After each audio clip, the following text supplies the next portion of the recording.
नमस्कार संस्कृत के प्रिय विद्यार्थियों, आप सभी का बहुत बहुत स्वागत है मैग्नेट ब्रेन्स हिंदी मीडियम पर। मैं पंकज तिवारी। जैसा कि मैंने आपसे वादा किया था कि मैं बहुत जल्द इसका अगला भाग लेकर के आऊंगा, तो आज हमारा भाग रहेगा एनसीईआरटी। ध्यान रखिएगा, भूकंप विभीषिका नामक पाठ का आज हम अभ्यास कार्य करने वाले।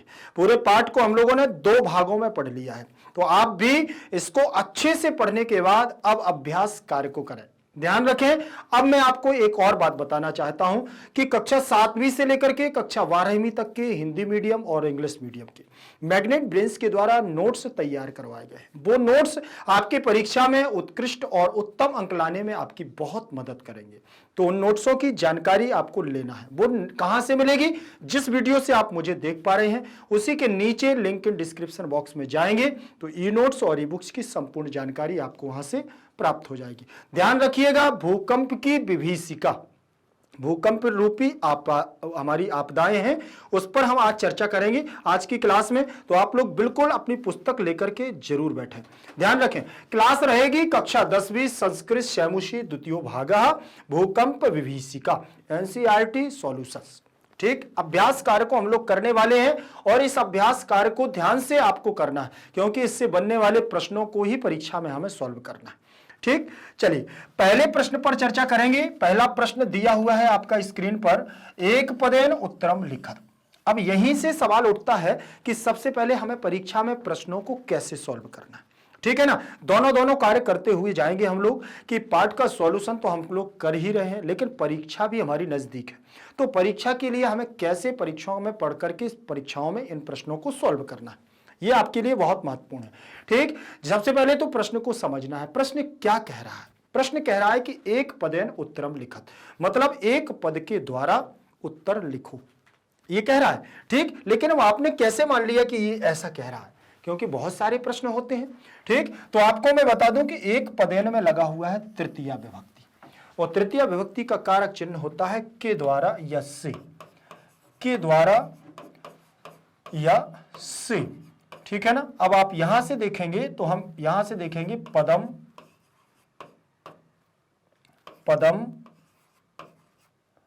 सॉरी यहां पदेन कर दो और यहां ऊपर कर दो पदम, तो ये प्रथमा हो जाएगी। पदम पदे पदानी, पदम पदे पदानी। ठीक है ना, तो प्रथमा द्वितीय तृतीया, तृतीया विभक्ति में आ गया है पदेन। ठीक, और प्रथमा का चिन्ह होता है कर्ता ने, द्वितीय का होता है कर्म को, तृतीया का होता है पदेन के द्वारा या से, ये चिन्ह होता है। तो यहां से हम अर्थ निकालें एक पद से या एक पद के द्वारा। उत्तरम, उत्तर माने उत्तर को, तो यहां पर भी द्वितीय विभक्ति आई हुई है, तो यहां पर भी आप देखेंगे उत्तरम, उत्तरम, द्वितीय विभक्ति आ गई ना, दोनों में समान है उत्तरम उत्तरम। तो यहां पर भी देखिए द्वितीय विभक्ति का चिन्ह आ जाएगा। एक पद के द्वारा उत्तर को लिखत माने लिखो। अब ये लिखत शब्द जो है ये हमारी धातु है। क्या है? लिख धातु है, मतलब क्रिया है। और लिखना हम लोग क्या करते हैं? सोना, पीना, उठना, रोना, धोना, चलना, ये हमारी सब क्रियाओं में आती हैं। तो ये कहाँ का है? ये हमारा लोट लकार है। कहाँ का है? लोट लकार आज्ञार्थक का रूप दिया हुआ है। क्यों? यहां पर लोट लकार आज्ञार्थक मध्यम पुरुष बहुवचन का रूप दिया हुआ है। लिखत लिखताम लिखन, लिख लिखतम, लिख लिखतम लिखत, तो ये बहुवचन का रूप दिया हुआ है मध्यम पुरुष का। यहां पर आदेश दिया जा रहा है, आज्ञा का, आज्ञार्थक है लोट लकार, तो आज्ञा दी जा रही है कि एक पद के द्वारा उत्तर को लिखो। अब परीक्षा में भी आपको यही देखना है, एक पद के द्वारा आपको 4 से 5 प्रश्न मिलेंगे, फिर इसके बाद आपको दीर्घ उत्तरीय मिलेंगे, जिन्हें हम लोग क्या कहते हैं? पूर्ण वाक्य। पूर्ण वाक्य के द्वारा भी आपको आंसर मिलेंगे, आगे मिलेंगे, लेकिन अभी हम लोग कर रहे हैं यहां पर एक पद, वन वर्ड, एक पद में ही आपको आंसर देना है। इसके अलावा आपको कुछ लिखने की जरूरत नहीं है। एक पद में आपको बहुत सारे आंसर देने होते हैं। ठीक, एक पद में इतना सारा, इतना बड़ा प्रश्न और एक पद में आंसर, सर कैसे? तो 1 नंबर भी तो मिल रहा है भैया संस्कृत। इसीलिए तो बता दूं मैं आपको कि बहुत सारे लोग कहते हैं सर संस्कृत बहुत कठिन है, लेकिन मैं आपसे कह रहा हूं और जो पढ़ने वाले विद्यार्थी हैं वो भी यही सोचते होंगे कि संस्कृत से सरल कोई सब्जेक्ट नहीं है। इतना सा पढ़ो और इतने सारे नंबर ले आओ। कैसी रही बात? हाँ भैया ऐसा ही है। अगर आप एक एक अभी पूर्ण वाक्य भी आएंगे तो उसमें भी कहीं ना कहीं एक वर्ण, कहीं 2 वर्ण, ऐसे आपको याद करने पड़ेंगे। इससे ज्यादा आपको कहीं याद करने की जरूरत नहीं है। ध्यान रखिएगा, एक एक शब्द या दो दो शब्दों को याद करना होता है और पूरी हमारी संस्कृत में यही चलता है। प्रश्न निर्माण करने आएगा तो भी आपको कहा, कम, कैन, कस्मई, कस्मात, कस्मिन, एक एक शब्द याद करना है। तो बिल्कुल छोटा छोटा हमारा एक बस इसका सिस्टम समझना होता है, इसका हमारा तरीका क्या है पर संस्कृत को सॉल्व करने का, बस वो समझ गए, संस्कृत समाप्त, बन जाएगी, बहुत जल्दी बनेगी। ठीक, पहला प्रश्न आपका दिया हुआ है। अब पहला प्रश्न आपकी पुस्तक में भी होगा, ध्यान से पढ़िएगा, और प्रश्न आपको पुस्तक में देखना है और यहां पर भी आपको सुनना है और देखना है। देखिए मैं आपसे क्या कहूं, आपको यहां भी देखने को मिल जाएगा क्योंकि प्रश्न लिखा हुआ है, लेकिन आप अपनी पुस्तक पर देखें और आपकी कर्ण ध्वनि समझते हो, कान आपके होने चाहिए मेरी आवाज पर, आपको समझना है, उसमें सारे शब्द लिखे हुए हैं, बस पेन हाथ में होना चाहिए, एक कलम। देखिए ये तरीका है पढ़ने का। अगर आपसे जो प्रश्न नहीं बन रहे हैं उनको लिख डालो, लिख करके आप याद करो, सारे प्रश्न आपसे बनेंगे। ठीक, लिखा हुआ है कस्य दारुण विभीषिका गुर्जर क्षेत्रम ध्वंसावशेषु परिवर्तित वती। ठीक है ना, बोले कस्य कहां का रूप लगा हुआ है, षष्ठी विभक्ति का एक वचन। आपने अगर किम के सर्वनाम रूप देखे हों, किम का मतलब होता है क्या, किम का मतलब क्या, इसका आपने सर्वनाम रूप देखा होगा अगर, तो आपको पता चलेगा कह, कम, केन, कस्मई, कस्मात, कश्यो, कस्मिन, कस्मिन दिया है ना। अब यहां पर आप देखिए षष्ठी विभक्ति का एक वचन रूप आ गया, तो यहां पर भी आपका षष्ठी विभक्ति एक वचन रूप। ठीक, अब आपको अगर ये याद नहीं हो रहा है बिल्कुल छोड़ दो, बस कस्य के स्थान पर आपको ये पता होना चाहिए कि कौन सा प्रश्न निर्माण करने वाला शब्द है, आपको कहां कैसे लिखना है। तो कस्य, दारुण विभीषिका, बहुत दारुण माने दुख भरी विभीषिका, दुख भरी आपदा। ठीक है ना, कस्य माने किसकी, ठीक है ना, किसकी दुख भरी आपदा, गुर्जर क्षेत्र में ध्वंस अवशेषु माने विध्वंसक अवशेषु, छोटे छोटे टुकड़ों में परिवर्तित वती माने परिवर्तित हो गई थी। कौन सी ऐसी आपदा आई थी जो गुजरात के क्षेत्र में, ठीक है ना, एक बिल्कुल ऐसी टुकड़ों भरी आपदा आई थी। ठीक, तो इसका जैसे हम आंसर देखेंगे तो आंसर में आ गया है भूकंपस्य, भूकंप की ऐसी विभीषिका आई थी वहां पर कि वहां पर एक एक व्यक्ति, लोगों की, जमीन की तो ठीक है, पहाड़ों की मकानों की तो ठीक है ना, सीढ़ियों की तो ठीक है, मार्गों की तो ठीक है, इंसान भी टुकड़ों में बट गया था। इतनी भयंकर आपदा आई थी। वही पूरे पाठ को आप लोगों ने पढ़ा है, पाठ को अगर ध्यान से नहीं सुना तो एक बार पुनः पूरे वीडियो को देखिएगा, आपको सारी चीज स्पष्ट हो जाएगी। और कस्य षष्ठी विभक्ति का एक वचन रूप लगा है, तो यहां पर भी षष्ठी विभक्ति का एक वचन रूप लगा है, भूकंपस्य लगा है कि नहीं। तो आपको यह बात ध्यान रखना है, आप अगर यहां पर कस्य ना लिख करके भूकंप लिख करके आएंगे, आपका प्रश्न गलत हो जाएगा। क्यों?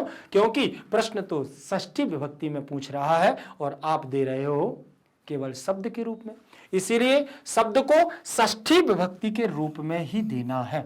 इसलिए कस्य भूकंपस्य दारुण दुख विभीषिका गुर्जर क्षेत्रम ध्वंस अवशेषु बराबर ध्वंसावशेषु, यहां पर आपकी दीर्घ संधि हो जाएगी। क्या हो जाएगी? दीर्घ संधि, ध्वंस प्लस अवशेषु,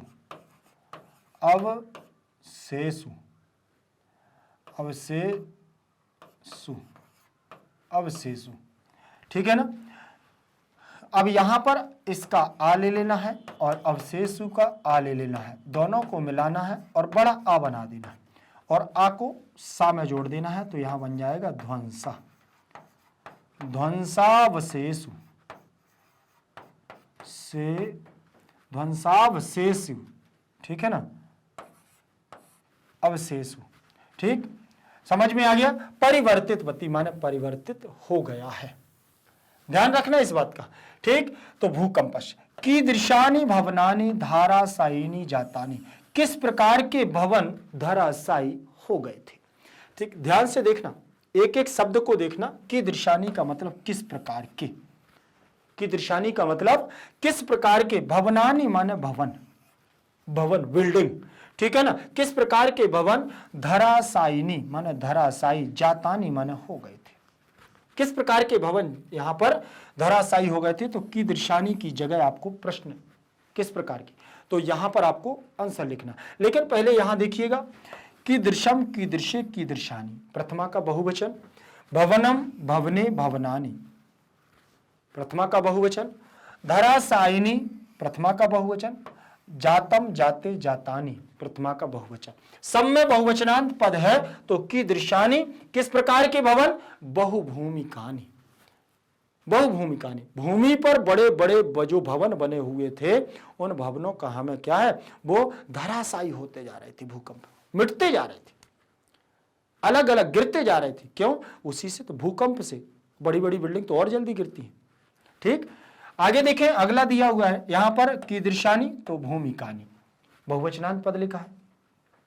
फिर दिया हुआ है दुर्वार जलधारी भी किम उपस्थितम, दुर्वार का देखिए, दुर्वार जलधारी भी माने होता है बहुत तीव्र गति से, बहुत तीव्र वेग से, जल की धारा से, किम माने क्या, उपस्थितम, ठीक है ना, क्या उपस्थित हो गया था।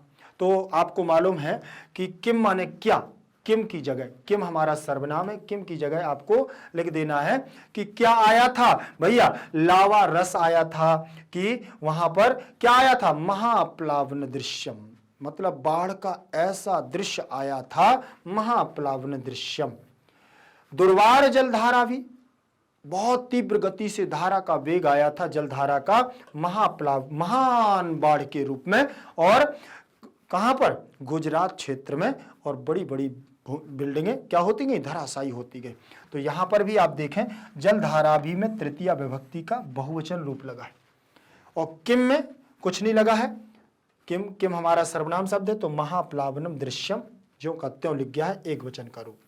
ठीक, समझ में आ गया ना, भयानक वेग से जल आया था बाढ़ का, और क्या करता गया, सब विनाश करता गया।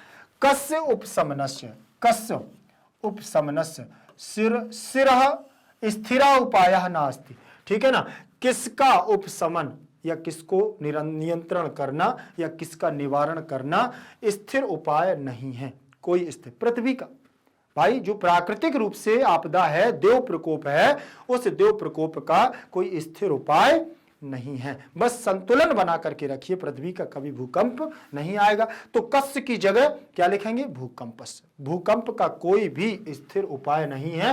कि मान के चलिए जैसे आपके यहाँ पर आपका ये छत बना हुआ है और यहाँ से पानी गिर रहा है, तो आप यहाँ पर सीमेंट के द्वारा प्लास्टर करवा दें तो यहाँ पानी रुक जाएगा, इसका तो स्थिर उपाय हो गया।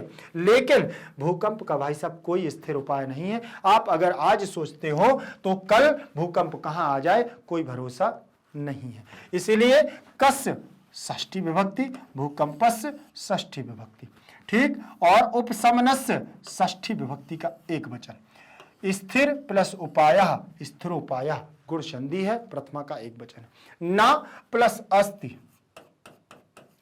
न प्लस अस्थि, अस्ति बराबर नास्ति, तो यहाँ छोटा आ और यहाँ छोटा आ दोनों मिलेंगे बड़ा आ, दीर्घ संधि तो बन जाएगा नास्ति, दीर्घ संधि, ठीक है। इसके बाद अगला प्रश्न आपका दिया हुआ है कि दृशा प्राणिना भूकंपे निहन्यन्ते, ठीक है ना, किस प्रकार के प्राणी भूकंप से क्या हो गए थे, मारे गए थे, विवश प्राणी, किस प्रकार के विवश प्राणी भूकंप के द्वारा मारे गए थे। की दृशा किस प्रकार के, तो प्रथमा का बहुवचनांत पद लिखा है, तो विवशाह में भी प्रथमा का बहुवचन रूप लगा है, ठीक। कीदृशः प्राणिनः, प्राणिनः में भी प्रथमा का बहुवचन, भूकंपेन में तृतीया का बहुवचन, और निहन्यते, निहन्येते, निहन्यन्ते तो बहुवचनांत पद है, ठीक। तो ध्यान रखना, विवशाः विवश प्राणी, ऐसे विवश प्राणी जो बीच में फंस गए, अब वहां से ना तो कहीं जा सकते हैं, मारे गए। और 800 डिग्री सेल्सियस के ताप से लावा बहा, तो विवश प्राणी सब हजारों की तादाद में अपनी मृत्यु को त्यागते हुए, छोड़ते हुए काल के मुख में चले गए। समझ में आया। इस प्रकार आपको परीक्षा में भी सॉल्व करना है ये प्रश्नों को। अगला दिया हुआ है हमारा दूसरा प्रश्न, अभी हम पहले प्रश्न को सॉल्व करके आए हैं, उसमें वन वर्ड थे हमारे, एक पद है। ठीक, अब लिखा हुआ है अधोलिखिता नाम प्रश्नानाम उत्तराणि संस्कृत भाषाया लिखत। अधा माने नीचे, अधो माने नीचे। अब यहां अधा है, अधा, लेकिन विसर्ग के स्थान पर क्या हो गया है, ओ हो गया। क्यों? पीछे अंतस्थ व्यंजन है ना ला, इस वजह से यहां पर ओ हो गया है, तो यहां हमारी विसर्ग संधि भी हो जाएगी। ठीक, अधा माने नीचे और लिखता नाम माने लिखे, नीचे लिखे प्रश्ना नाम माने प्रश्नों के, उत्तराणी माने उत्तरों को, संस्कृत भाषा माने संस्कृत भाषा से, लिखत माने लिखो। ठीक है ना, तो उन्होंने क्या कह दिया, नीचे लिखे प्रश्नों के उत्तरों को संस्कृत भाषा से लिखो। ऐसा क्यों? यहां पर षष्ठी का बहुवचन है, यहां षष्ठी का बहुवचन है, यहां द्वितीया और प्रथमा दोनों का है, लेकिन द्वितीया का माने गया। उत्तरम उत्तरे उत्तराणी, उत्तरम उत्तरे उत्तराणी, प्रथमा का बहुवचन, द्वितीया का बहुवचन। और संस्कृत भाषा, भाषा के रूप चलेंगे तो हमारे स्त्रीवाची के समान चलेंगे, भाषा, भाषाम, भाषाया, तो तृतीय विभक्ति का एक वचन, इसलिए संस्कृत भाषा से लिखत आपका वही लोट लकार का रूप लगा हुआ है, जो मैं अभी पहले प्रश्न में आपको बता करके आया हूं। ठीक, लोट लकार क्या है? आज्ञार्थक। लोट लकार हमारा आज्ञार्थक के रूप में काम करता है। ठीक, तो यहां पर अब दिया हुआ है समस्त राष्ट्रम की दृश्य उल्लासे मग्नम आसीत। पूरा राष्ट्र किस प्रकार के उल्लास में, किस प्रकार से या किस प्रकार के उल्लास से मग्न था जब राष्ट्र गीत चल रहा था देश में। ठीक है ना, राष्ट्र गीत के उल्लास में जश्न मना रहा था, उस समय हमारा राष्ट्र क्या है, गुजरात में स्थित भूकंप से क्या हो गया था, त्राहिमाम मच रहा था। तो यहां देखें, समस्त राष्ट्रम गणतंत्र दिवसस्य पर्वणि नृत्य गीत वाद त्रयाणाम उल्लासे मग्नम आसीत। ठीक है, नृत्य गीत हो रहा था। और भाई जो 15 अगस्त 26 जनवरी में हम लोग प्रोग्राम करते हैं ना स्कूलों में, तो उसी प्रकार से पूरा देश हमारा हर्ष उल्लास के उसमें था गणतंत्र दिवस में। और उसी समय गुजरात में क्या हो गया था, भीषण 2001 में भीषण भूकंप त्रासदी आई और राम राम राम त्राहिमाम मच गया। अब देखें, समस्त राष्ट्रम में द्वितीय विभक्ति, की दृश्य में सप्तमी का एक वचन, उल्लासे में सप्तमी विभक्ति का एक वचन, मग्नम में द्वितीय विभक्ति, आसीत लंग लकार भूतकाल। ठीक, समझ में आया। गणतंत्र दिवसा पर्वणि प्रथमा का बहुवचन, नृत्य गीत वाद आदि। ठीक है, आदित्राणाम जो सब षष्ठी का बहुवचन, उल्लासे में सप्तमी का एक वचन, आसीत वही हमारा लंग लकार। समझ में आ गया। अब ये हमारा, इसमें आपको क्या क्या याद करना है, देखो समस्त राष्ट्रम आपने प्रश्न से देख लिया, बस आपको क्या करना है, मग्नम आसीत, आपका उल्लासे मग्नम आसीत यहां पर दिया हुआ है, इसमें आपको इतना शब्द जोड़ना है और बाकी आपको पूरा प्रश्न पत्र में मिल जाएगा। ठीक है ना, समझ में आ गया। अब इसमें भी आपको ज्यादा याद नहीं करना, बस इतना याद करना। कहां कठिन है भैया, पूरा तो याद करना है क्या, नहीं करना। तो ये हमारे लॉन्ग आंसर भी हम कह सकते हैं, या हम ऐसा कह सकते हैं पूर्ण वाक्यन में। यहां ऐसा कुछ लिखा नहीं है, लेकिन जब ऐसा ना लिखा हो कुछ पूर्ण वाक्यन या एक पदेन, तब आपको पूर्ण रूप में ही लिखना है।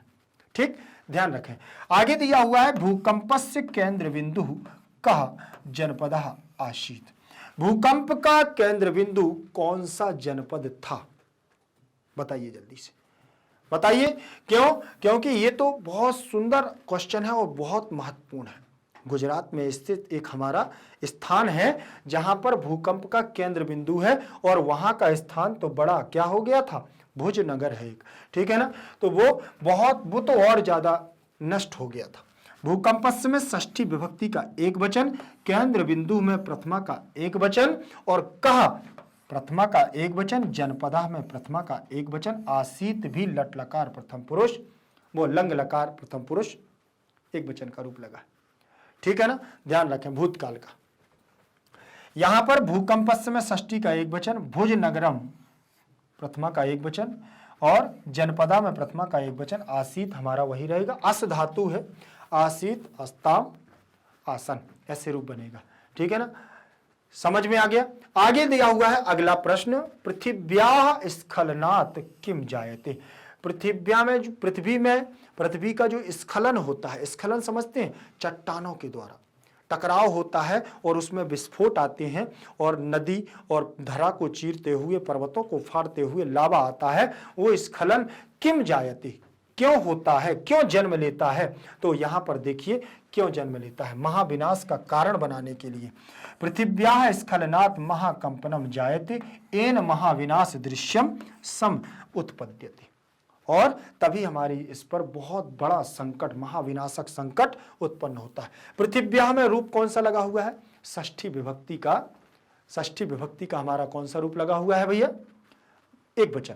ठीक, पृथ्वी के रूप चलेंगे जननी के समान, नदी के समान, जैसे बनता है नद्याः नद्याः, वैसे ही बनेगा पृथिव्याः पृथिव्याः, जनन्याः जनन्याः। स्खलनात् में पंचमी विभक्ति का एक वचन रूप लगा, स्खलनात् में पंचमी विभक्ति का एक वचन रूप लगा है महाकंपनम। जायते जायते जायन्ते, जायते जायते जायन्ते, ठीक, कर्मवाच्य की क्रिया है एक वचन की, और एन तृतीय विभक्ति का एक वचन, यह यम एन यत के रूप है सर्वनाम के। महाविनाश दृश्यम में द्वितीय विभक्ति, और शम उत्पद्यते उत्पद्येते उत्पद्यन्ते, तो ये भी हमारी कर्मवाच्य की क्रिया है एक वचन की, ध्यान रखें। आगे देखें, गा नंबर के बाद हमारा अगला प्रश्न होगा घा नंबर का। घा नंबर का प्रश्न हमारा क्या कहता है कि समग्रम विश्वम कैहि आतंकितम दृश्यम। समग्र माने पूरा विश्व, कई माने किसके द्वारा, आतंकित दृश्यते माने दिखाई दे रहा है, आतंकित भाई आपदाओं के द्वारा दिखाई दे रहा है ना, आपदाएं हो रही हैं, भूकंप की आपदाएं मान लो, जल की त्रासदी मान लो, और अकाल संकट काल देख लो। तो समग्राह विश्वाह, तो समग्र में यहां विसर्ग हो गया है, पीछे अंतस्थ व्यंजन है इसलिए, समग्र विश्व, पूरा विश्व, भूकंप ही माने भूकंप के द्वारा, कई में भूकंप ही, आतंकितम दृश्यते, आतंकित दिखाई दे रहा है। ठीक, तो यहां तृतीया का बहुवचन, यहां प्रथमा का एक वचन, प्रथमा का एक वचन, आतंकिता में प्रथमा का एक वचन, दृश्यते दृश्यते दृश्यन्ते, दृश्य धातु है, तो यहां पर भी कर्मवाच्य की क्रिया लगी हुई है लट लकार की। अगला प्रश्न है केसाम विस्फोटैहि अपि भूकंपः जायते। केसाम माने किसके विस्फोट से भी भूकंप उत्पन्न होता है, किसके विस्फोट से बताइए। आपको मालूम है भूकंप किससे होता है, लावारस होता है, या तो हमारे यहाँ खनिज पदार्थ मिट्टी में मिलकर के क्या है अपने ताप को सेल्सियस डिग्री को बढ़ाते हैं तब भूकंप आता है, और क्या होता है, या तो पृथ्वी के अंदर जो हमारी बड़ी बड़ी बृहद चट्टानें हैं, चट्टान पहाड़ पत्थरों की चट्टानें हैं, वो आपस में जब रगड़ती हैं तो उनसे क्या चट्टान टूट जाती है और उसके द्वारा संतुलन बिगड़ता है, जिससे भूकंप आने की संभावना होती है। ज्वालामुख पर्वतानाम, ज्वालामुखी पर्वतों में से वही लावा हमारा क्या होता है, विस्फोट होकर के भूकंप का जन्म हो जाता है। ठीक, ज्वालामुख पर्वतानाम, ज्वालामुख, ज्वालामुखी के द्वारा पर्वतों से निकल करके, तो षष्ठी का बहुवचन विस्फोट ही माने विस्फोट होकर के, विस्फोट से, तो तृतीय का बहुवचन अपि माने भी, और भूकंपा में प्रथमा का एक वचन, और जायते जन्म, ठीक है, जन्मना जायते हो गया, जा धातु जन्म लेने के लिए, तो भूकंप का जन्म होता है। ठीक, प्रथमा का एक वचन भूकंपा। अगला प्रश्न आप देखेंगे स्क्रीन पर, देखिएगा, आपकी बुक भी आपके पास है, उसमें ध्यान से देखें। अगला प्रश्न आया हुआ स्थूल पदानि आधारित प्रश्न निर्माणम कुरु। इसके जस्ट पहले अभी मैंने प्रश्न निर्माण की बात की है कि प्रश्न निर्माण में हमारे लिए महत्वपूर्ण क्या है, हमें प्रश्नों का निर्माण कैसे करना है। सबसे पहले तो ये देख लो कि स्थूल का मतलब क्या होता है। अगर आप स्थूल पद या रेखांकित पदानाम, ठीक है ना, इनको जानते हैं, क्योंकि आज की समस्या बहुत बड़ी विकराल हो गई है। हमारे जितने भी स्टूडेंट्स हैं, विद्यार्थी हैं, जितने भी हैं, हम लोग सब लोग सीबीएसई कहीं इंग्लिश मीडियम में पढ़ते हैं, कहीं ना कहीं हम ऐसे इंग्लिश मीडियम से पढ़ना चाहते हैं, ठीक है ना। सीबीएसई में तो हम तो पढ़ते ही हैं, लेकिन इंग्लिश मीडियम में भी हम पढ़ते हैं, एमपी बोर्ड इंग्लिश मीडियम में भी पढ़ते हैं। ठीक, तो इंग्लिश मीडियम की वजह से हम लोग शब्दों का अर्थ नहीं समझ पाते, बस ये जानते हैं कि अंडरलाइन करना। अंडरलाइन का मतलब ही होता है रेखांकित पदाना, अंडरलाइन का मतलब ही होता है स्पष्टीकरण करके आपको दिखा देना, जिसको संकेत मात्र कहा जाता है। ठीक, तो यहां पर दिया जाता है स्थूल पदानी, मतलब मोटे अक्षर, मतलब हाईलाइट करके आपको दिया जा रहा है। ठीक, जहां पर हाईलाइट किया जा रहा है वहीं पर आपको प्रश्न निर्माण करने वाला शब्द लिखना होता है, ध्यान रखिएगा। अब यहां पर लिखा है स्थूल पदानी, जो हमारे मोटे अक्षर होंगे। स्थूल माने वास्तविकता में तो मोटा होता है, ठीक है ना। ठीक, लेकिन आप इसको, मोटे का मतलब ऐसा नहीं कि अब आपको डबल और डबल करके लिख दिया जाए, मतलब आपको एक शब्द हाईलाइट दिख रहा होगा अलग से, तो ये देखो दिख रहे हैं। ठीक, इन शब्दों के स्थान पर आपको क्या करना है, स्थूल पदानी आधृत माने आधार कर, आधार मानकर, ठीक, स्थूल पदों को जो आपके हाईलाइट शब्द दिख रहे हैं उनको आधार मान करके प्रश्न निर्माणम कुरुत, प्रश्नों का निर्माण करो। ठीक, तो यहां पर आप देखिएगा स्थूल पदानी माने स्थूल पदों को, तो द्वितीय विभक्ति का बहुवचन रूप लगा है। क्यों यहां द्वितीय माना है, प्रथमा भी तो मान सकते हैं, को चिन्ह आ रहा है इसलिए यहां पर द्वितीय मानना पड़ेगा। पदम पदे पदानी, पदम पदे पदानी, दोनों में प्रथमा और द्वितीय में समान बनते हैं। आधृत में आ उपसर्ग लगा हुआ है, ध्री धातु बनी हुई है, ल्यप प्रत्यय लगा हुआ है और इसका इसलिए अर्थ निकलेगा मानकर, आधार मानकर, ठीक है ना, आधार करके। प्रश्न निर्माण में भी द्वितीय विभक्ति, प्रश्न निर्माण को कुरुत माने करो, तो ये भी हमारा उसका लोट लकार का मध्यम पुरुष का बहुवचन रूप लगा हुआ है। कुरुत माने करो, आपको आज्ञा दी जा रही है, आदेश दिया जा रहा है, ठीक, इस पुस्तक के माध्यम से।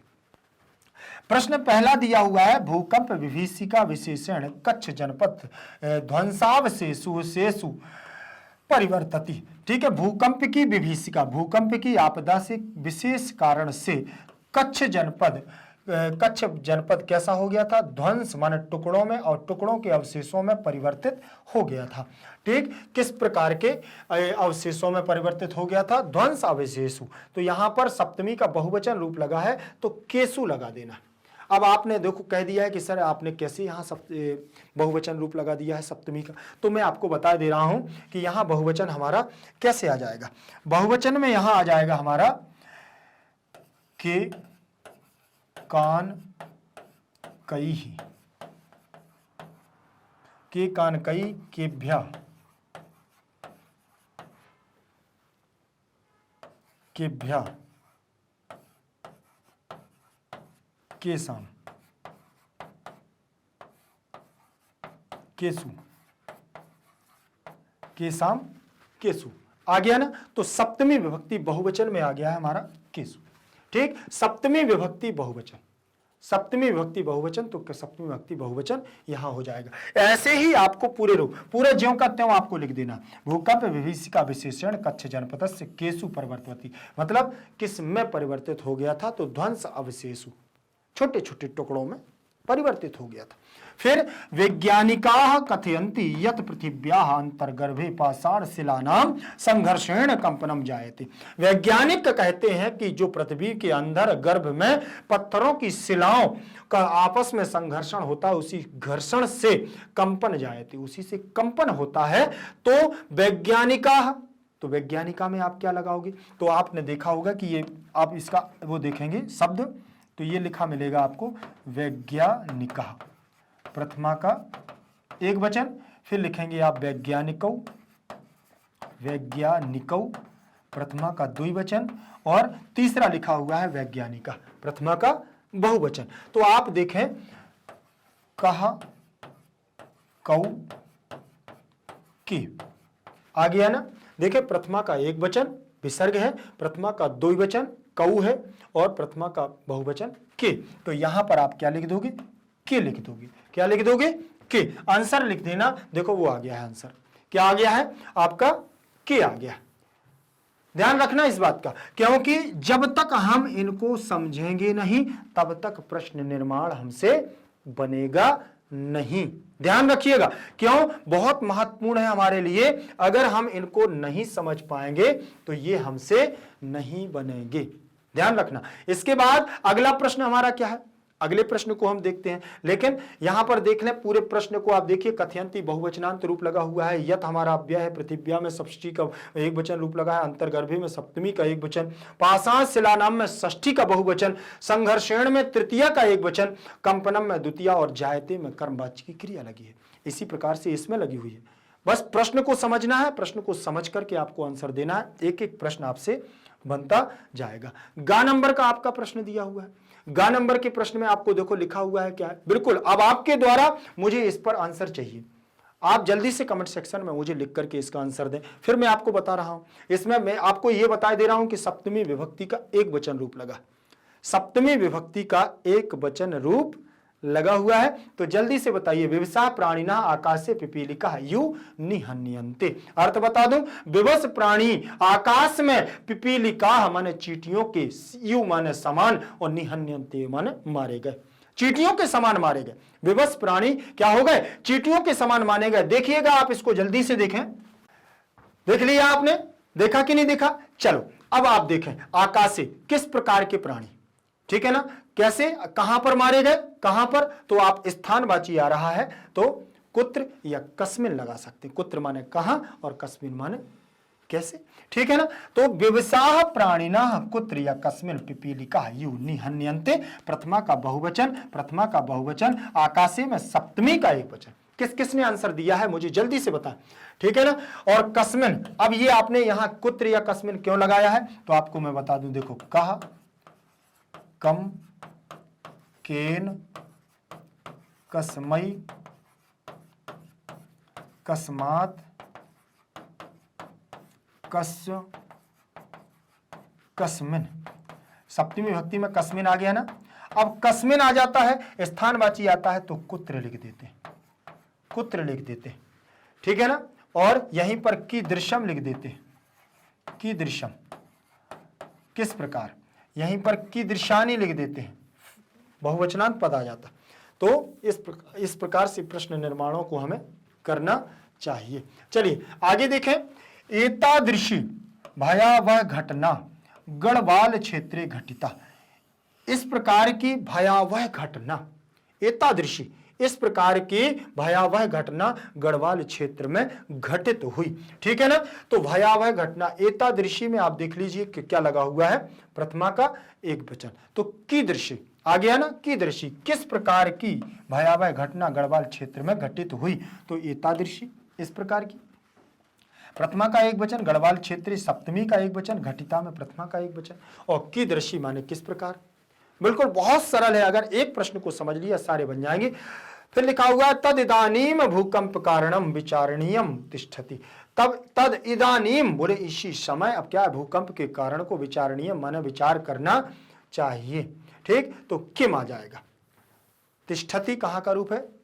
तिष्ठति, तिष्ठता, तिष्ठन्ति, लट लकार प्रथम पुरुष एक वचन का। तिष्ठ धातु भी आप बता सकते हैं, लेकिन अगर तिष्ठ ना मिले तो स्था धातु आपको लगानी पड़ेगी। अगला प्रश्न देखेंगे, प्रश्न क्रमांक 4। प्रश्न क्रमांक 4 में लिखा हुआ है कि भूकंप विषय, भूकंप के विषय में पंचवाक्यम इतम मितम अनुच्छेदम लिखत। अनुच्छेद लिखना है, ठीक है ना। भूकंप के विषय में आपको 5 अनुच्छेद, 5 वाक्य लिखना है। अनुच्छेद मतलब इसके विषय में आपको कुछ पॉइंट लिखना है, और अनुच्छेद क्या है वो मैं आपको बता दे रहा हूं। आपके भाव और आपके विचार ही अनुच्छेद है, कोई बहुत बड़ी बात नहीं है। आपके भाव और आपके विचार ही अनुच्छेद है, इसीलिए आपको अनुच्छेद लिखना है। 5 वाक्य, ठीक है ना, 5 वाक्य आप लिख सकते हैं। यहां पर देखिएगा लिखा हुआ है भूमि विभिन्न कारणेभ्यः संपन्नम कंपनम इत्यादि विपरीत्येव भूकंपम कथ्यते। भूकंपः यदा संभवति तदा तरंगानां सरण्याः भूमि कंपिता भवति। भूकंपस्य केंद्र परितः एते तरंगाः भूकंपः यदा कदा महाविनाशस्य कारणं भवति। भूकंपेन क्षणनेव भवनानि धराशायिनी भवन्ति। लो इतना हो गया, इतना लिख दिया, 5 नंबर तैयार है भैया। सीधे 5 नंबर मिलेंगे आपको, लेकिन भाव विचार होने चाहिए आपके, ठीक। उन्होंने कहा भूमि में विभिन्न कारण है भूकंप आने के। देखिए भूमि के विभिन्न कारणेभ्यः, विभिन्न कारणों से संपन्नम कंपनम, संपन्न हो सकता है, आ सकते हैं, ठीक है ना, कारण है कंपन के। इत्यादया बोले इत्यादया, ठीक।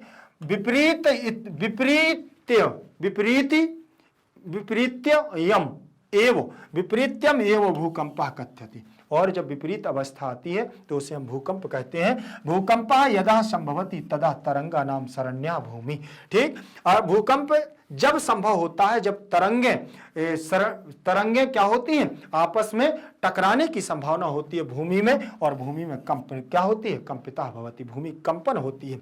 भूकंपस्य माने भूकंप का, केंद्र माने केंद्र, परितः माने चारों ओर, एते तरंगा भूकंपः, ठीक। यही भूकंप की तरंगे भूकंप को यदा कदा महाविनाश का कारण भी बना देती है। भूकंपेन माने भूकंप के द्वारा, क्षणनेव मतलब एक क्षण में ही, भवनानि धराशायिनी बड़े बड़े भवनों को धराशायी भवंती माने होती है। एक बार में क्या हो जाती हैं, बड़ी बड़ी भवन, बड़े बड़े, और हजारों लाखों की तादाद में लोग मर जाते हैं। भूकंप का कोई कारण नहीं होता है, ठीक।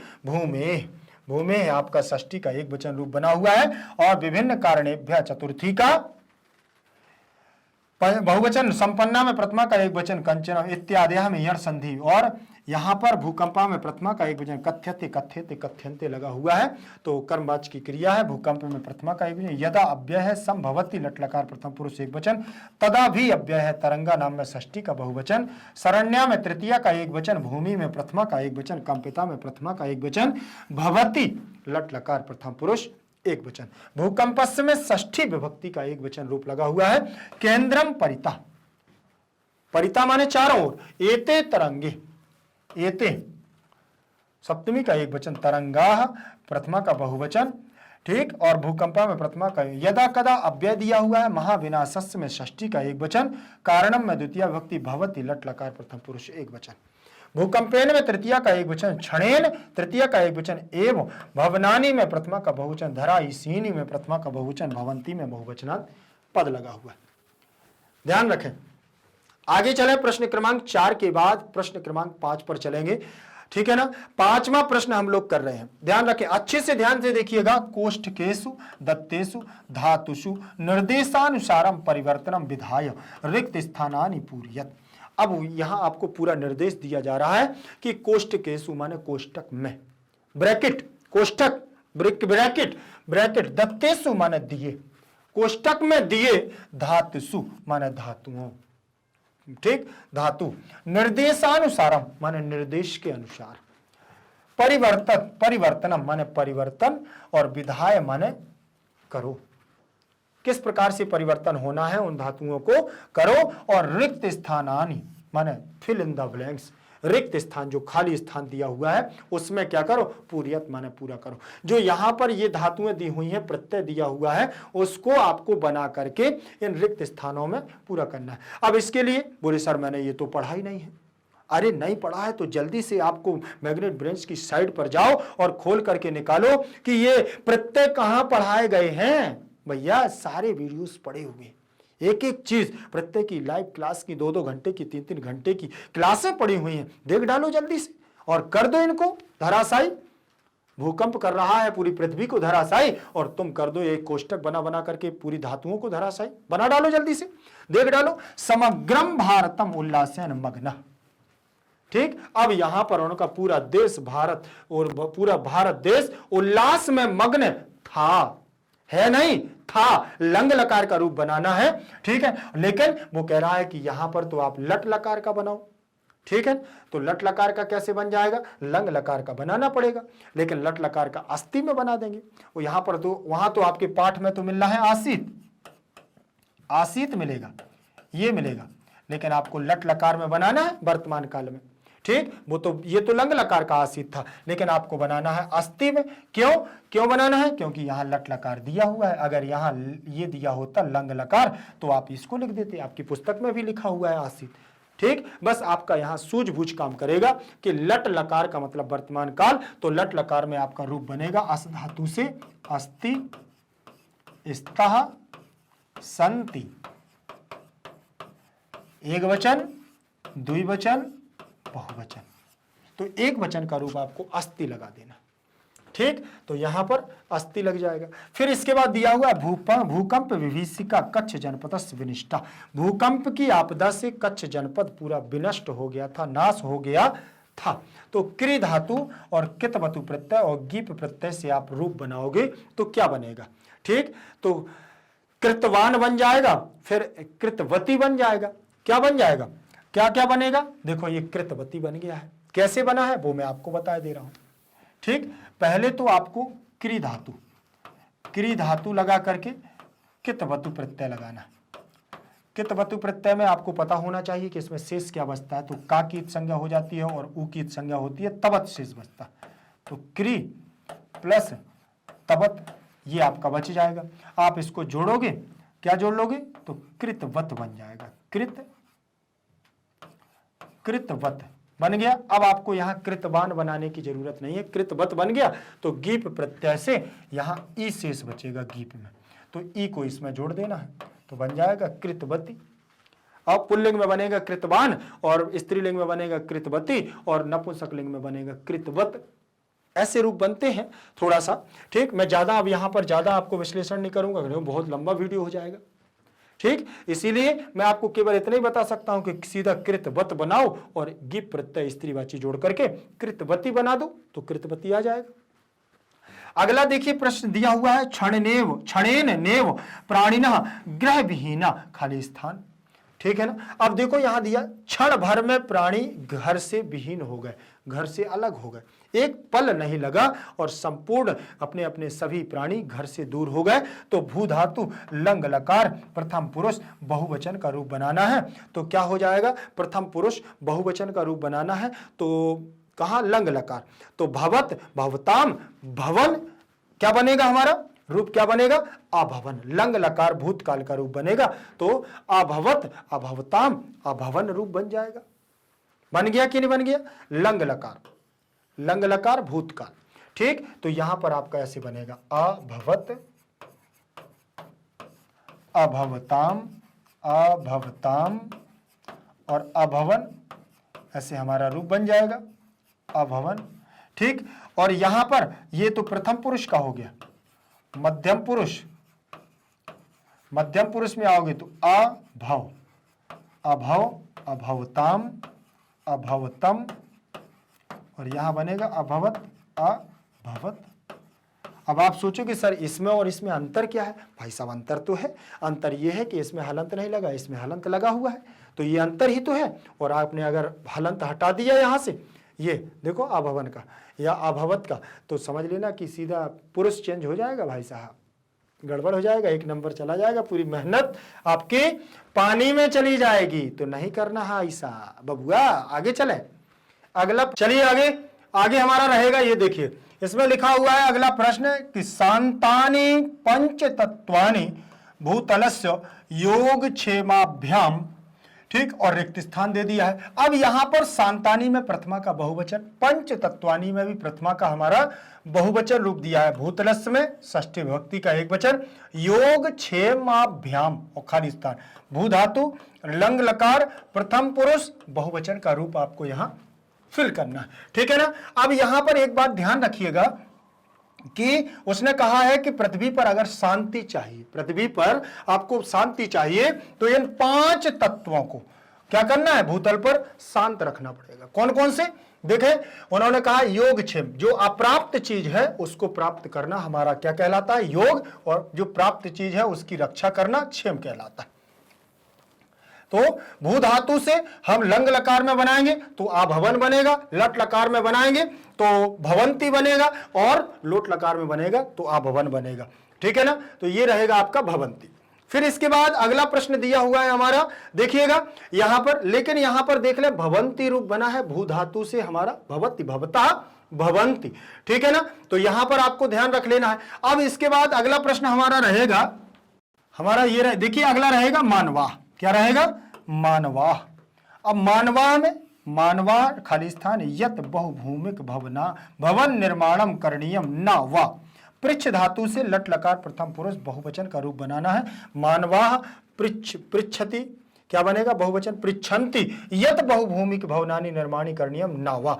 मानव पूछते हैं कि अब बहुत भवनों को, पृथ्वी पर बहुत बड़े बड़े भवनों को बनाना क्या है, जरूरी नहीं है। पृच्छ धातु से आपको लट लकार वर्तमान काल बहुवचन का रूप बनाना है और क्या कर देना है, पृच्छति पृच्छता पृच्छन्ति रूप लगा देना है। ठीक, नदी वेगेन ग्रामः तदु उदरे। ठीक है ना। नदी के वेग से गांव के लोग तद उदरे, उनके उसके उदर में, पेट में क्या हो गया, खाली स्थान, सम आ विस विधिलिंग प्रथम पुरुष में आपको बना देना है। विधिलिंग लकार में आ विस धातु। ठीक, तो अविशंति। ठीक है ना। क्या बन जाएगा, अविशंति प्रथम पुरुष, अविशेत विधिलिंग लकार में अविशेत अविशेताम अविशेयु ऐसे बन जाएगा। ठीक है ना। तो ये आपका एत एताम एयु विधिलिंग लकार बन जाएगा। नदी वेगेन ग्रामः तद उदरे समाविशेत। ठीक, उसके उदर में समाविष्ट होते गए। आगे देखेंगे, आगे दिया हुआ है हमारा प्रश्न क्रमांक 6। क्या दिया हुआ है, प्रश्न क्रमांक 6 दिया हुआ है और लिखा हुआ है संधि विच्छेदम चाकुरुत। संधि संधि विच्छेदम च कुरुत। ठीक, संधि करना है, कुछ पद ऐसे दिए हुए हैं जो संधि मतलब वो विच्छेद है तो उनको हमें संधि करना है, और कुछ पद ऐसे हैं कि जिनको हमें क्या करना है, मिलाना है, वो अलग अलग करना है, विच्छेद करना है। देखें ये लिखा हुआ है पर सवर्ण संधि नियमानुसारेण, पर सवर्ण संधि के नियम के अनुसार इनको बनाना है। पर सवर्ण संधि जानते हो, पहले पूर्व सवर्ण होता है फिर पर सवर्ण होता है। चलिए जैसे लिखा हुआ है किम, तो यहां पर आप करो किम चा लिखा है, तो यहां पर आप करोगे किम प्लस चा बराबर किम चा, तो ये संधि विच्छेद हो जाएगा। मां का इया कैसे हो गया है, चा का परिवर्तन मां में हुआ है। चा वर्ग का पंचम अक्षर क्या है, चा छा जा झा इया दिया हुआ है। अब मां के बाद जो वर्ण होगा उसी के वर्ण के पंचम अक्षर में हमारा मां परिवर्तित हो जाएगा। तो यहां किम, तो मां इया में परिवर्तित हो जाएगा मां। देखें मां के बाद चा है तो मां किस में चला जाएगा, पंचम वर्ण में, तो यहां बन जाएगा किंचा किंच। परसवर्ण संधि यही है भैया, ध्यान रखिएगा। फिर इसके बाद दिया हुआ है नगरम प्लस तू। ठीक, तो अब ता वर्ग है, ता वर्ग का पंचम अक्षर क्या है, ता था दा धा ना। ठीक, तो मां नगरम दिया हुआ है ना यहां, नगरम, तो नगरम का मां दिया है तो मां किस में जाएगा, ना में, तो यहां क्या बन जाएगा, नगरंतु नगरंतु। ऐसे परिवर्तन करना है, यहां पर भी पर सवर्ण संधि, ध्यान रखें इस बार का। ठीक है ना, समझ में आ गया है ना, ये बन जाएगा आपको, देखना नगरंतु बन गया है ना। अगला प्रश्न आप देखेंगे लिखा हुआ है विपन्नम च, तो यहां पर लिखा होगा विपन्नम, विपन्नम प्लस च, तो यहां पर भी देखो अभी ऊपर वाला किम धन चा करके आए हैं ना, तो यहां विपन्नम धन चा, तो यहां पर भी मां को चा में परिवर्तित करना है। तो लिखा हुआ है मां, मां के बाद चा छा जा झा इया दिया है, तो आपको मां का परिवर्तन इया में कर देना है, तो विपन्नम चा बन जाएगा। ठीक, विपन्नम चा समझ में आ रहा है आपको, आगे देखिए। इसके बाद किम धन नु, किम धन नु, तो कौन से वर्ग का है ये हमारा, किन्नु। ठीक है ना, ता वर्ग का है पंचम अक्षर, तो देखो वो आ गया किन्नु, जो कहते हुआ जाएगा, ना में कोई परिवर्तन नहीं होगा। ता था दा धा ना, और मां के बाद अगर पंचम इनमें से कोई भी वर्ण हो तो होगा, लेकिन पंचम वर्ण ही, अगर ना स्वयं है तो भी ना में ही परिवर्तन होगा। तो देखो डबल ना हो गया है, किन्नु बन गया है, बन गया। फिर यहां लिखा है भुज नगरंतु, तो भुज नगरम प्लस तू हो जाएगा, क्या हो जाएगा, भुज नगरम, भुज नगरम प्लस तू दिया हुआ है, तो यहां पर आपका बन जाएगा भुज नगरम प्लस तू, तो तू की जगह अब क्या करोगे, ता था दा धा ना, तो मां के स्थान पर ना हो जाएगा और बन जाएगा भुज नगरंतु, भुज नगरम नगरंतु, ऐसे बन जाएगा, बन जाएगा। देखिए भुज नगरम प्लस तू बनेगा। फिर इसके बाद दिया हुआ है समधन चय, तो समधन चया, तो आपको इसमें भी बिल्कुल वही करना है। चा आ गया है तो चा का पंचम अक्षर क्या हो जाएगा, देखें सम प्लस चया, तो चा वर्ग का पंचम अक्षर चा छा जा झा इया दिया है, तो इया में परिवर्तन हो जाएगा और बनेगा संचयः, जैसे हम लोग लिखते हैं संजयः, लिखते हैं ना, जैसे हम लिखते हैं कंचन, लिखते हैं ना, जैसे हम लिखते हैं गंगा, वैसे ही ध्यान रखिएगा। आगे देखेंगे संयोग, ये इसके बाद अब हमारा गा, वो बड़ा आ, एक आ नंबर में हमारी, अब इसमें विसर्ग संधि का नियम लगाना है। उसमें आया था परसवर्ण संधि का नियम, इसमें आ रहा है विसर्ग संधि का नियम। चलिए विसर्ग संधि का नियम देखते हैं क्या दिया है। शिवस्तु, तो शिव शिशवः शिशवस्तु, तो यहां हो जाएगा शिश वह प्लस तु। क्यों? विसर्ग संधि का नियम लगेगा तो विसर्ग के स्थान पर यहां सा है तो यहां पर भी सा हो जाएगा। ठीक, ध्यान रखें, मिला लीजिए, शिशवः प्लस तु शिशवस्तु, विसर्ग के स्थान पर सीधे हमारा सा हो जाएगा, दंतीय शकार। ठीक, ध्यान रखें। फिर यहां पर दिया हुआ है विस्फोटई प्लस अपि, तो विसर्ग के स्थान पर रा हो जाएगा, विस्फोटई रपि बन जाएगा, ऐसे बन जाएगा, विस्फोटई रपि, ऐसे पद बनेगा। विसर्ग के स्थान पर रा हो जाएगा, रा आधा रहता है, अपि का आ मिल जाएगा तो विस्फोटई रपि बन जाएगा। विसर्ग संधि का यहां नियम बन जाएगा। आगे देखें, लिखा हुआ है सहस्त्र शो अन्य, सहस्त्र शाह प्लस अन्य, ऐसे बनेगा। देखिए, सहस्त्र शो की जगह सहस्त्र शाह प्लस अन्य दिया हुआ है, विसर्ग के स्थान पर ओ हो जाएगा तो बन जाएगा आपका सहस्त्र शो, विसर्ग के स्थान पर ओ, अन्य का आ जाएगा आपका अवग्रह के रूप में, सहस्त्र शो अन्य बनेगा। तो यहां विसर्ग संधि हो जाएगी, मैच कर लीजिए एक बार, सहस्त्र शाह प्लस अन्य बन जाएगा। फिर इसके बाद विचित्रो यम, विचित्रः प्लस अयम दिया हुआ है, विचित्रः प्लस अयम, तो विचित्रो यम, तो विसर्ग के स्थान पर यहां अयम आ जाएगा। क्या आ जाएगा? अयम। और जैसे अभी ऊपर वाला करके आए हैं वैसे ही यहां पर बन जाएगा, विचित्रः प्लस अयम दिया हुआ है, विचित्रः प्लस अयम। ठीक, तो यहां पर आपको विचित्रो बन जाना है। क्या बन जाना है? विचित्रो, और अवग्रह का आ जाएगा यम, विचित्रोयम बन जाएगा कि नहीं? विचित्रोयम। आगे देखें, इसमें भी हमारी आगे संधि रहेगी भूकंपः प्लस जायते, विसर्ग के स्थान पर आपको क्या? भूकंपस जायते, विसर्ग के स्थान पर हमारा ओ हो जाएगा भूकंपः, और यहां पर ओ हो जाएगा, और ज्यों कहते हैं परिवर्तन रहेगा, भूकंपो जायते। फिर इसके बाद बावन कल्प एव, तो आ और ई मिलकर के यहां वृद्धि संधि भी कर लेगा, और नहीं तो भूकंप प्लस एव बराबर बन जाएगा हमारा भूकंप प्लस एव बराबर भूकंप, कोई परिवर्तन नहीं होगा। परसवर्ण का मतलब परसवर्ण, जो जैसा ज्यों कहते हैं रूप रहेगा वैसे ही बन जाएगा।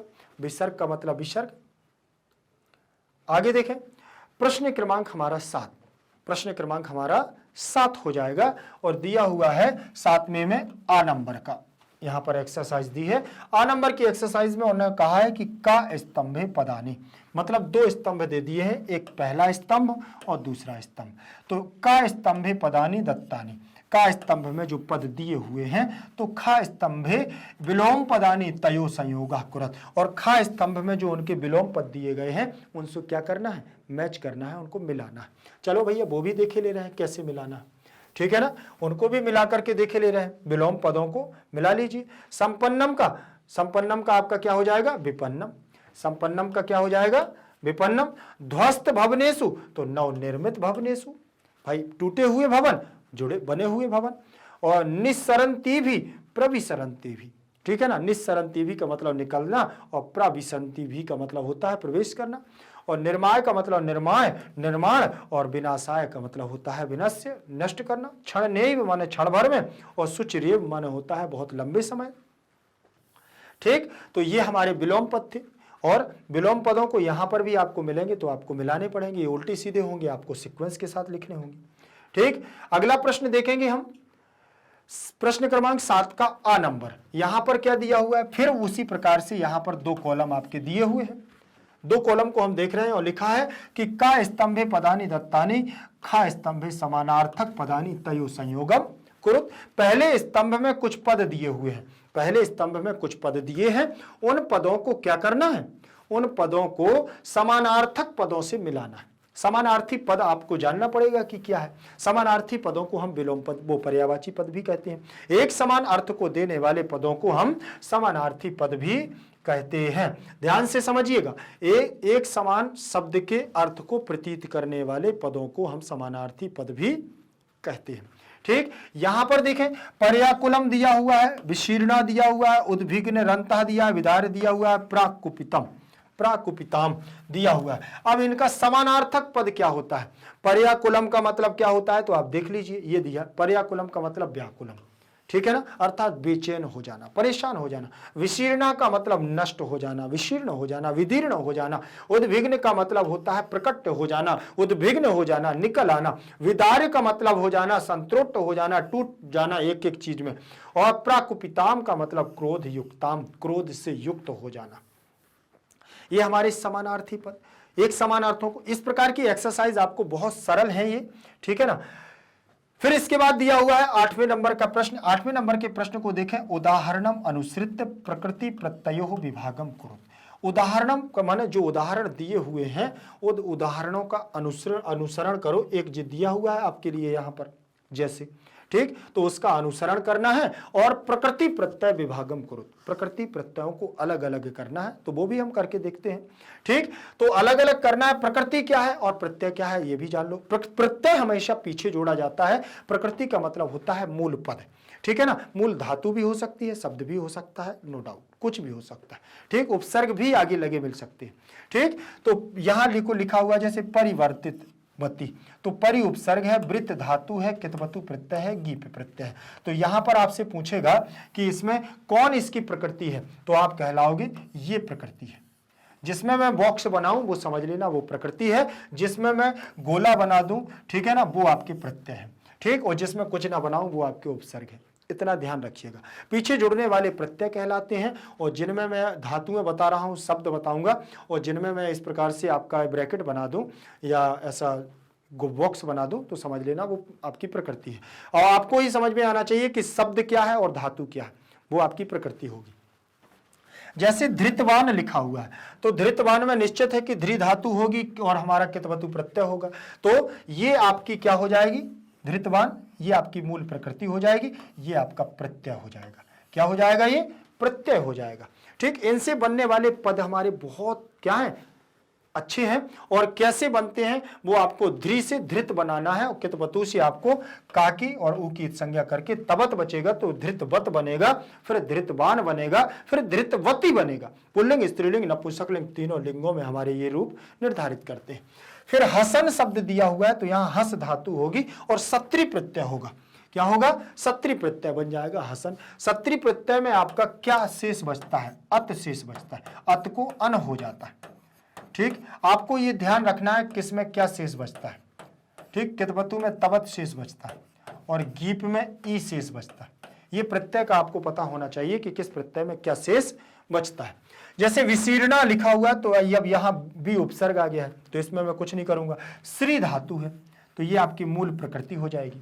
ठीक, और यहां पर आपको ये प्रत्यय दिया हुआ है, ये आपका क्या है, प्रत्यय दिया हुआ है, और बना हुआ है आपका विशीर्णा, तो आप यहां टाप लगा देंगे, तो ये भी आपका प्रत्यय, ये स्त्रीवाची प्रत्यय, इसमें आशेष बचता है, और कित प्रत्यय में ताशेष बचता है। ठीक, तो आपका बन जाएगा विशीर्णा बनेगा। फिर इसके बाद दिया हुआ है प्राचलंती, तो प्राचलंती में आपका प्रा उपसर्ग हो जाएगा, चल आपकी धातु हो जाएगी। ठीक, तो ये आपका उपसर्ग हो गया, ये आपकी क्या है, मूल प्रकृति है, ये आपका प्रत्यय है, ये आपका क्या है, यहां प्रत्यय आ जाएगा। लेकिन सत्री प्रत्यय में बचता क्या है, अत, अत शेष बचेगा, अत को क्या हो जाएगा, अन हो जाएगा। ठीक, और गीप प्रत्यय में आपका ये भी आपका क्या प्रत्यय है, स्त्रीवाची, तो इसमें आपका ई शेष बचेगा गीप प्रत्यय में, ध्यान रखना। ठीक, अब इतना आपको मैं इसको ज़्यादा एक्सप्लेन इसलिए नहीं कर सकता क्योंकि मैंने बहुत सारी क्लासें आपको उस पर यूट्यूब पे डाल के रखी हैं ग्रामर की। ठीक, अभी तो प्रेजेंट टाइम में आप देखोगे तो बहुत सारी चीज़ें आपको लाइव सेशन के साथ ही मिल जाएंगी, ध्यान रखें। तो आप अभी परीक्षा का समय है, इतना ही इस पर समय दें, ज़्यादा देने की जरूरत नहीं है। जैसा प्रश्न पूछा जाए उतना आंसर देना है, ज़्यादा उसके लिए नहीं आपको परेशान होना। ठीक, प्रकृति और प्रत्यय की बात करेगा तो आपको सीधे प्रकृति और प्रत्यय को अलग अलग कर देना है। ठीक, फिर इसके बाद जब हम लोग समर वेकेशन में गर्मियों में इसको ग्रामर को अच्छे से घोंट घोंट करके अच्छे से सीखेंगे, एक भी चीज आपसे भूलेगी नहीं, ध्यान रखना इस बात का। ठीक, अब हताह दिया हुआ है, तो हताह क्या है, तो तो आपने हन धातु देखी होगी, हन धातु का मतलब होता है मारना, तो हन धातु से हता बनता है और हन धातु रहेगी, कित प्रत्यय रहेगा। ठीक, तो यहां पर ये आपकी प्रकृति हो जाएगी और ये आपका प्रत्यय हो जाएगा, तो प्रत्यय में आपका ता शेष बच जाएगा, पुल्लिंग का रूप लग जाएगा तो विसर्ग लग जाएगा। यहां आपका ये उदाहरण को देख करके प्रकृति और प्रत्यय को हम लोग आराम से देख लेंगे, समझ लेंगे। ठीक, परीक्षा के लिए इतना उपयोगी आपके लिए बहुत है, ध्यान रखें इस बात का, ठीक है ना। आपको आगे चले, इसके बाद इसके बड़ा आ की एक्सरसाइज दी हुई है, 8वें नंबर की दूसरी एक्सरसाइज दी हुई है, पाठात विचित्य। पाठात विचित्य समस्त पदानि लिखत, पाठ से चुन करके या पाठ से सोच समझ करके समस्त पदों को लिखना है, मिला करके पद लिखना है, मतलब यहां समास है तो समस्त पद आया हुआ है। ठीक, तो यहां लिखा महत चा तत्कंपनम, तो महत कंपनम, महाकंपनम। ठीक, यहां पर हमारा क्या है, कर्मधारय समास हो जाएगा, ये आ गया है महत कंपनम, आ गया कि नहीं। फिर लिखा दारुणा चासा विभीषिका। ठीक, तो यहां पर भी हमारा दारुण विभीषिका आ जाएगा। महान है जो प्रलय, महान है जो आपदा, ऐसी दुख भरी आपदा दारुण विभीषिका। फिर इसके बाद दिया हुआ है ध्वस्तेषु च तेषु भवनेषु, तो सप्तमी यहां पर हमारा तत्पुरुष समास हो जाएगा, ठीक है ना। ध्वस्तेषु, ध्वस्त भवनेषु, क्या हो जाएगा, ध्वस्त भवनेषु, पद बन जाएगा। फिर इसके बाद लिखा हुआ है प्राक्तन च तस्मिन युगे, ठीक है, तो इसमें भी हमारा बन जाएगा प्राक्तन, प्राक्तन युगे, प्राक युगे, प्रारंभिक युग में। महत चातत राष्ट्रम तस्मिन, महान, महत राष्ट्रम, महान राष्ट्रम, ठीक, महाराष्ट्री बन जाएगा, महत चा तत् राष्ट्रम तस्मिन महाराष्ट्री। चलें आगे, चलिए, ये आपके समास थे, अभी इतना आपके लिए काफी है। एक्सरसाइज को आप लोग अच्छे से पढ़िएगा और कहीं पर भी कोई भी समस्या हो आप मुझे एक्सरसाइज में दीजिए। और ये अंतिम आपकी लगता है मुझे एक्सरसाइज थी। ठीक, इसके बाद हम लोग बहुत जल्द मिलेंगे आगे की क्लास में। मैं बहुत जल्द आपके लिए एमसीक्यूज और आपके मोस्ट इंपोर्टेंट क्वेश्चन भी लेकर के आऊंगा। तब तक के लिए आप लोग बढ़िया से पढ़ते रहिएगा। कोई भी समस्या हो तो मैग्नेट ब्रिज हिंदी मीडियम पर आप कमेंट सेक्शन में लिख करके मुझसे संपर्क करें। ठीक, तो ध्यान रखिएगा, आप लोग किसी भी माध्यम से हो, चाहे आपका सीबीएसई हिंदी मीडियम हो या इंग्लिश मीडियम हो, UP board, Bihar board, MP board, कहीं से भी आप संबंधित हो, एकमात्र स्थान, भारत का एकमात्र ऐसा स्थान जहां पर आपको संपूर्ण कोर्स के साथ निःशुल्क शिक्षा दी जा रही है। निःशुल्क का मतलब ही होता है आपसे कोई रुपया पैसा नहीं लिया जाता। आप एक टैग देख रहे होंगे, लिखा हुआ है हाई क्वालिटी एजुकेशन, इसका मतलब ही होता है उच्च गुणवत्ता के साथ और योग्य शिक्षकों के मार्गदर्शन में यहाँ पर अध्यापन का काम चल रहा है। तो आप लोग मस्ती के साथ पढ़िएगा, कोई भी परेशानी, आपको चिंता की बात करने की जरूरत नहीं है, ध्यान रखिएगा, ठीक है ना। बस मैं आपसे इतना कहूंगा कि परीक्षा हमारी नजदीक है तो अच्छे से आप लोग अध्ययन करिएगा। मैग्नेट ब्रेन्स आपके हमेशा साथ रहेगा। और हाँ, आपके लिए विशेष सूचना यह है कि मैग्नेट ब्रेन्स के द्वारा कक्षा 7वीं से लेकर के कक्षा 12वीं तक के हिंदी मीडियम और इंग्लिश मीडियम के बहुत सुंदर तरीके से शिक्षकों के निर्देशन में नोट्स तैयार करवाए हैं। वो नोट्स आपके उज्जवल भविष्य के लिए और अच्छे उत्कृष्ट अंक लाने में आपकी मदद करेंगे। तो जल्दी से संपर्क करिएगा। कहां जाना पड़ेगा, लिंक इन डिस्क्रिप्शन बॉक्स में जाएंगे तो ई नोट्स और ई बुक्स की संपूर्ण जानकारी आपको वहां से प्राप्त हो जाएगी। देर नहीं करना है, जल्दी से धूम मचा दो और जल्दी से शेयर कर डालो। ठीक, और चैनल को सब्सक्राइब ना किया हो तो जल्दी से चैनल को सब्सक्राइब कर लो। ध्यान रखें, जयतु संस्कृतम जयतु भारतम।